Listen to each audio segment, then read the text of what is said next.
Hey guys, welcome back to Magic TV. My name's Craig. It's 6 o'clock. It's time for a Magic Live. Now today, I'm going to be doing a self-working card trick based on the clock principle. Now the clock principle has been around since time began. Lots of magicians throughout the years have done various different things with the clock principle. But it's a very, very, very old principle. And I'm surprised at how many magicians don't know it. It's why on my latest 5x5 self-working card trick tutorial special, I included the clock trick. And what I'm going to do here is I'm going to kind of explain how, well, no, on the video that right, if you want to learn how it works, there's a link down below in the description. It's been a long day. There's a link down below in the description. That's going to take you to that 5x5 tutorial special where you can learn how to do this if you don't know the clock principle. But I'm going to perform it to you, Jack, if that's okay. Okay. Now, here's a question for you, Jack. Did you know that a deck of cards is a lot like a diary? Well, it just goes on forever. No, seriously, a lot of people don't realise this, so let me explain.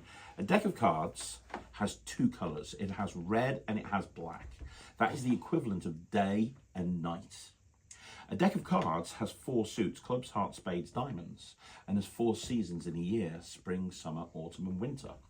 There's 13 cards in each suit going from ace through to king, and there's 13 lunar cycles in a calendar year. If you take all of the court cards and you add them up, that's 12 court cards, which is the amount of months in a year. There's 52 cards in a deck, there's 52 weeks in a year. And here's the crazy one: if you add up all of the cards in a deck of cards, so you go 6 add 1 is 7, add 10 is 17, add 2 is 18. If you go all the way through, you get to 364, which is the amount of days in a leap year. And if you add the joker, that becomes 365, which is the amount of days in an average year. So this is a lot like a diary. Shuffle the cards. We're going to try and do something, not necessarily with dates, but with time. With time? Yeah. And it involves you mixing up those cards and then dealing 12 cards on the table, and just face down. And the reason I want to deal 12 cards is because there are 12 months in a year. 4, 5, 6, 7, 8, 9, 10, 11, 12 months in a year, but also 12 hours in a day, correct? Pretty sure there's 24 hours in it. Oh, sorry, 12 hours in the day and then 12 hours at night. Yeah, a clock has 12 numbers on it from 1 through to 12. You know what I mean? Yeah. Give those cards a shuffle for me very quickly, just so you know they're in a random order.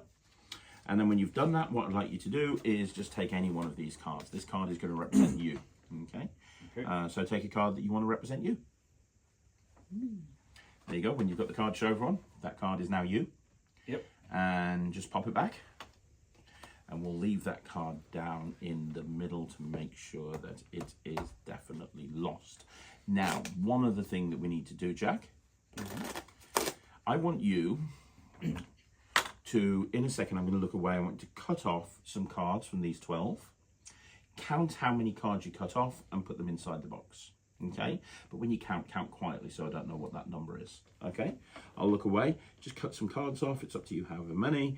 Count the amount of cards that you've got there and put those cards inside the box. And the reason they go in the box is so that I can't possibly know that number that you're thinking of. All I do know is it's less than 12, which is why I don't want to think of that number as a number, Jack. I want to think of that number as an hour of the day. So if you cut off one card, that would be 1 o'clock. 2 cards would be 2 o'clock, so on and so forth. Can you do that for me? Yep. Does that AM or PM matter? Or? Nah, not really. Because we're going to mix these cards up a bit, and then we're going to create a clock with a deck of cards. Nice. Watch. 12 o'clock, 11 o'clock, 10 o'clock, 9 o'clock, 8 o'clock, 7 o'clock, 6 o'clock, 5 o'clock, 4 o'clock, 3 o'clock, 2 o'clock, 1 o'clock. 1, 2, 3, 4, 5, 6, 7, 8, 9, 10, 11, 12. It's an interesting looking clock. Yeah, it's an interesting clock. And what hour? You were thinking of an hour. I couldn't possibly know what that hour is. We're going to do an experiment in coincidence. What's the hour that you're thinking of? 6. 6. If you cut off less cards, it would have been a different hour. If you cut off more cards, it would have been more.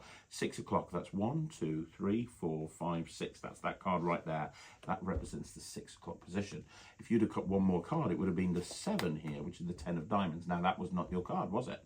If you cut one less card, it would have been a 5 o'clock there, which is the 9 of hearts. That's not your card. Now, obviously, I don't know what your card is. It could be any one of these. It could be any one of these.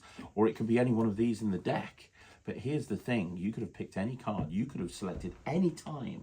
You selected 5 o'clock. What was the name of your card? Jack of spades. That is a coincidence. Isn't that crazy? That is crazy. That is crazy. So that's a really simple thing that you can do with the clock principle. Do me a favour, let me know what you think in the comments down below. And if you want to learn it, the link is down in the description, assuming Michael's been bothered to put it in there. It's a 50-50 at best, generally. But, you know, if it's not there, leave a comment down below going, what the fuck, Michael? And I'll make sure that he puts the link in there. Thanks very much for watching. I'll see you again soon. My name's Craig from Magic TV.